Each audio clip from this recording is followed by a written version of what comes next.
There are some people who are just never going to come into a church, but they may come to your home for dinner.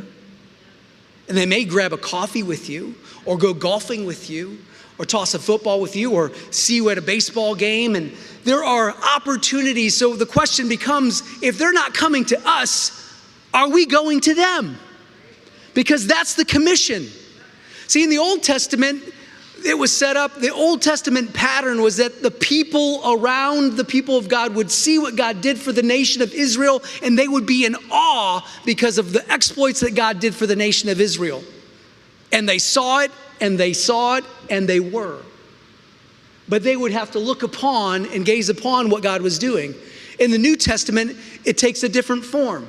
He says to the church, it's no longer about letting people just see what I am doing. It's now you are called and commissioned and anointed by and empowered by my Spirit to not just have people look at your life, but for you to go out with the light and the hope that you have in me and become a light to those who are around you.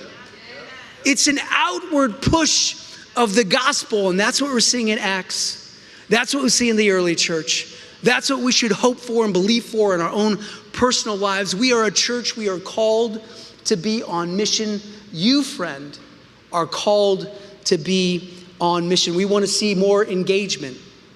What do you mean by engagement? Reading your Bible, praying, not just doing religious things, but when you have an opportunity. You know, some people say, well, I don't feel like I'm an evangelistic person.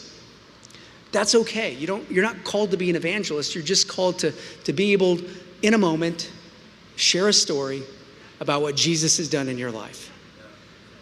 The greatest gift you have to someone who is outside a relationship with Jesus is the working of what he has done in your personal story.